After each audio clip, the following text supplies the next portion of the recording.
ஒரு நிமிஷம் கேளுங்க. போலீஸ் நண்பர் ஒருத்தர்ட்ட நான் பேசிட்டு இருந்தேங்க.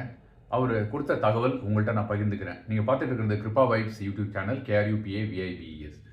பெண்கள் வந்து ஒரு நாளைக்கு கிட்டத்தட்ட 1200 பேர் கடத்தப்படுறதா தகவல் வந்துட்டு இருக்கு. அதுல 50லேருந்து 60 பேர் வந்து தடயமே எங்கேன்னு தெரியறதில்ல அப்படின்ட்டு அந்த நண்பர் வந்து பகிர்ந்துக்கிட்டாரு.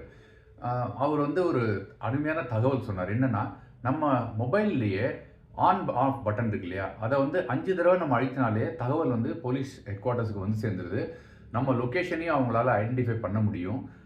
அதனால அந்த அந்த அ அந்த அந்த அடிப்படையில தகவல வந்து போலீஸுக்கு தெரிவிச்சாச்சுன்னா, உடனே வந்து அந்த படை அந்த தேடுற படைகள் இருக்கு இல்லையா?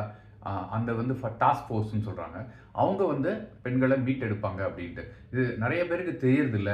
இது தயவு செய்து முடிஞ்சா பகிர்ந்துக்குங்க அப்படின்ட்டு அந்த போலீஸ் நண்பர் என்ட்ட கேட்டுக்கிட்டாரு. அத அடிப்படையில நான் உங்களுக்கு இந்த தகவல சொல்றேன். நீங்க வீட்ல இருக்கிற உங்க பெண்களுக்கு, மகள், அம்மா, அக்கா யாராவது இருந்தாங்கன்னா, இந்த தகவல நீங்க அவங்களுக்கு தெரிவிக்கிறது மிகவும் முக்கியம். இது வந்து அவங்கள கஷ்டமான நேரத்தில பாதுகாக்க உதவும். Thank you so much. Bye bye.